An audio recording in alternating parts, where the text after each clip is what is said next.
One of the most vulnerable groups to be affected by COVID-19 has been older people, and the Irish Longitudinal Study on Aging, or TILDA, which began in 2008, has the potential to help us understand why. I've come to the Mercer Institute for Successful Aging to meet Professor Roseanne Kenny and find out why the TILDA study is so well set up to measure the impact of the coronavirus pandemic and lockdown measures on older people. Older people are probably one of the most susceptible groups to COVID because our immune systems change so much with age. Even after the age of 40, they start to alter.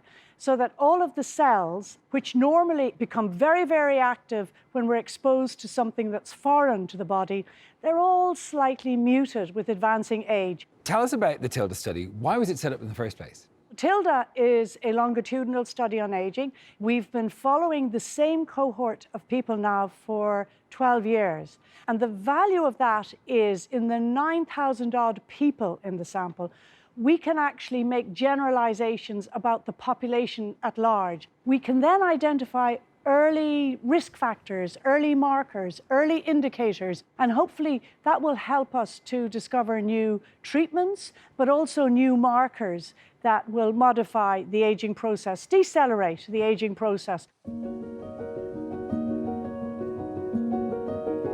As part of the rapid research response to COVID-19, TILDA were awarded extra funding to examine the effect of the pandemic on older people.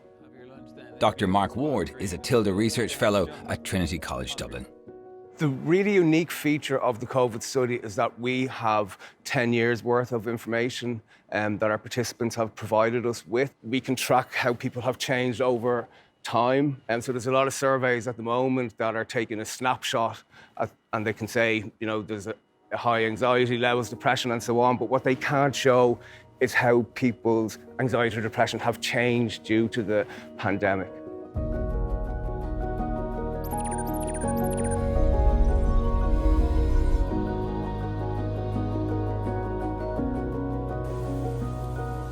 Participants on the TILDA study are highly engaged.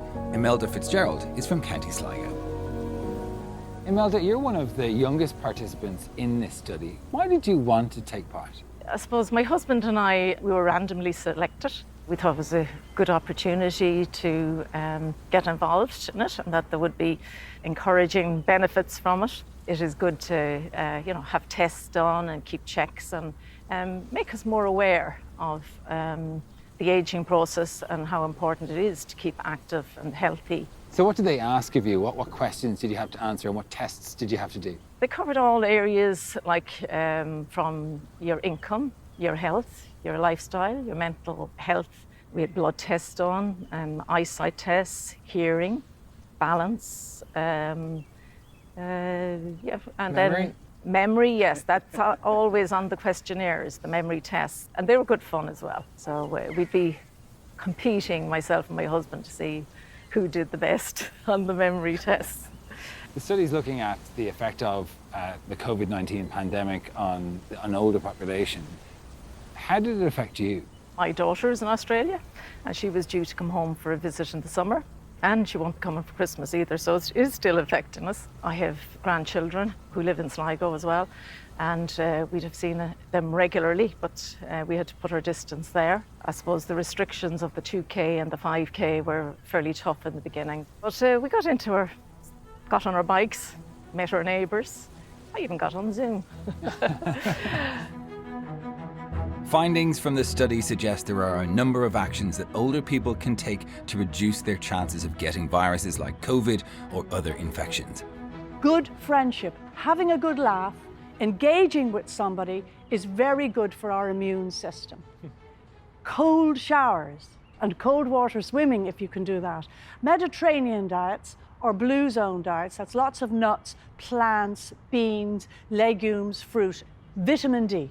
50% of people in Ireland over the age of 80 are significantly deficient in vitamin D. So take vitamin D supplements, and the dose is 800 to 1,000 international units a day. It works for viral infections, it works for bacteria, and now there's growing circumstantial evidence for vitamin D and COVID.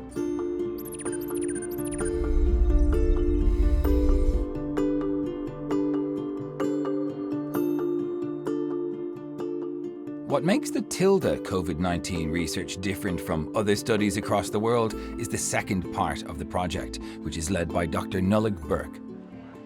What we want to understand a little bit more is about how antiviral immunity is activated in older people in Ireland today. Normally when someone's infected with a virus, you activate a very broad, general antiviral immune response. But then over time, your immune system will learn how to educate that response to be specific against a particular virus. And it'll make these things called antibodies. So what we can do is we can measure the levels of antibodies that are specific for SARS-CoV-2 in the TILDA participants and be able to determine who was actually infected with the virus. The thing about the TILDA study is it's longitudinal, and that is really useful to get a great picture of how people respond to coronavirus. Isn't that right? Yeah, so what we'll be able to do is, look and see, well, who was antibody positive for the virus in TILDA, and go back and see, well, what are the factors associated with someone having been infected? What are the factors that were associated with someone being infected but being asymptomatic? What were the factors that are associated with someone being infected but developing severe COVID-19? The other really important thing about the longitudinal aspect is that we'll continue to follow these people. If an older person did get COVID-19, what does that mean for their health and well-being in the long term?